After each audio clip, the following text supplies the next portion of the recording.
மனுஷன் இன்னைக்கு எதுக்கோ பயப்படுறான். சுகருக்கு பயந்து மனிதன் இனிப்பை விடுகிறான்.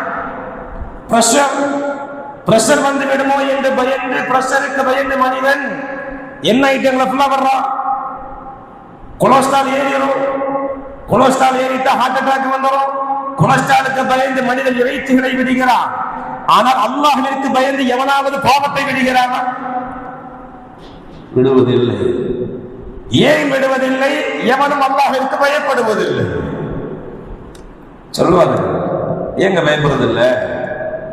சுகருக்கு இருக்கிற பயம், ஒரு பிரஷருக்கு இருக்கிற பயம், ஒரு கொலஸ்ட்ராலுக்கு இருக்கிற பயம் அல்லாஹ்வுடைய விஷயத்துல ஏன் இல்லை? ஏன்னா அதெல்லாம் கண் கூட தெரியுது. பாதிப்பு சுகர் வந்தா ஏறிட்டா மொத்தம் ஆளை கீழே போட்டுரும். பிரஷர் கொலஸ்ட்ரால் வந்தா எப்பனாலும் ஹார்ட் அட்டாக் வந்துடும். பயம் அதனுடைய பாதிப்பை கண்கூடாக பார்க்கிறார்கள். மனிதர்கள் பயப்படுகிறார்கள். ஏன் அல்லாஹ் பயப்படுறதில்லை? அல்லாஹ் நம்ம அல்லாஹ் தானே, அல்லாஹ் கஃபூர் ரஹீம்.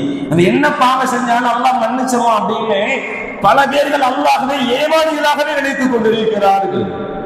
அல்லாஹ் மன்னிக்கிறவன் தான், அல்லாஹ் கஃபூர் தான், அல்லாஹ் ரஹீம் தான். அல்லாஹ்க்கு இன்னொரு பெயரும் இருக்குது, ஷதீதுல் இகாப். அல்லாஹ் தஆலா பாவங்களுக்கு தண்டனை கொடுக்க வேண்டும் என்று நாடிவிட்டால் அல்லாஹ் அதற்கு கடுமையானவன், தண்டனை கொடுப்பதில் கடுமையானவன்.